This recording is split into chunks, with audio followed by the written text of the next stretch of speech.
How to choose an e-bike, pick your next ride. The question I want to ask you is, how do you tell somebody on an e-bike from somebody who's not on an e-bike? You can't, because the audience is exactly the same.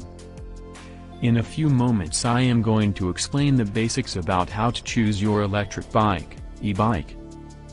In a few moments we are going to talk about how to choose an e-bike.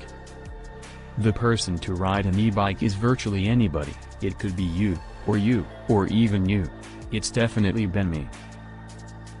There is virtually every style of bike available in the form of an e-bike, cruiser, cargo, hybrid, and even foldable. E-bikes are great for people who are trying to give up their cars, or those who might be commuting just long enough distances that it makes more sense for them to have some pedal assist versus doing it riding completely under their own power. It's also great for people who might be carrying a lot of cargo, and that could include their kiddos. E-bikes are for people who want to go faster, further, and carry more weight. There are 4 main decision points in choosing an e-bike: class, motor, battery, and features. Let's first talk about e-bike classes. There are 3 basic classes of bike: Class 1, pedal assist to 20 miles per hour, Class 2, pedal assist to 20 miles per hour plus throttle mode, and Class 3, pedal assist up to 28 miles per hour. Class 2 is actually a throttle assist, meaning that you are going to have a motorized bike for all intent and purposes, and they are more restrictive in their use. The clear difference between Class 1 and Class 3 is where that pedal assist stops. That just means that Class 1 is generally more accepted everywhere on more and more trails. Whereas, Class 3, you might still have some restrictions, primarily in mountain biking, but not exclusively so. You want to check in with your local authorities to make sure that your bike is permitted on community trails. Now let's talk about motors. Motors generally come in 2 types, either placed in that bottom bracket called a mid-drive motor, or they'll be located in either the front or the rear hub, so a hub drive motor. The difference between these generally is that a mid-drive is going to feel a little bit more balanced and mirror your natural pedal stroke, and hub drive motors, depending on where they're located, will tend to feel either more push or pull. When you're considering whether you might want a mid-drive motor, the things to consider are again, the placement of the motor, and the fact that it frees your wheels up to make them easier to maintain.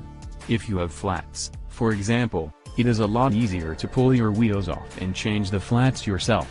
In addition, mid-drive motors work with your gearing system, which allows for more efficient use of your battery. The other 2 major considerations in what a motor does for an e-bike are torque and wattage. Torque is the force that helps move that bike forward, and the wattage is the amount of electricity or power that's required to move that bike. Wattage speaks to how quickly the battery will drain. Typically an e-bike that you're going to purchase in most bike stores is either going to have 250 watts, or 500 watts. And, in some cases you might find 750 watts. Everything is a trade-off. The trade-off will be whether you want more battery life or more power. And typically, you're going to concede one or the other, depending on how you're pedaling, and what type of terrain you're on. Let's talk about the differences between lower wattage, lower torque, and higher wattage, higher torque, and whether one or the other might be more useful to your riding style. When we are talking lower torque, lower wattage, the bike typically will be more efficient, and you might be doing a little bit more of that work on your own with just light pedal assist. The upside of this is longer range.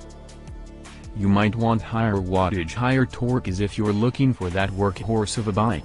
If you need the bike to provide more power under load, and you might be carrying more load, so you need bigger power and you might need less range. It's also great for a very hilly terrain, the very terrain where that extra power is super useful. There are 2 primary things that you want to know about batteries. The first is where the battery placed. You're going to have either an internal but removable battery, or an internal non-removable battery, or an external battery. The pros and cons of these are that, clearly in an internal battery, whether it is removable or not. An internal battery makes for cleaner lines on the bike, and makes everything look and feel a little bit more like a regular bike.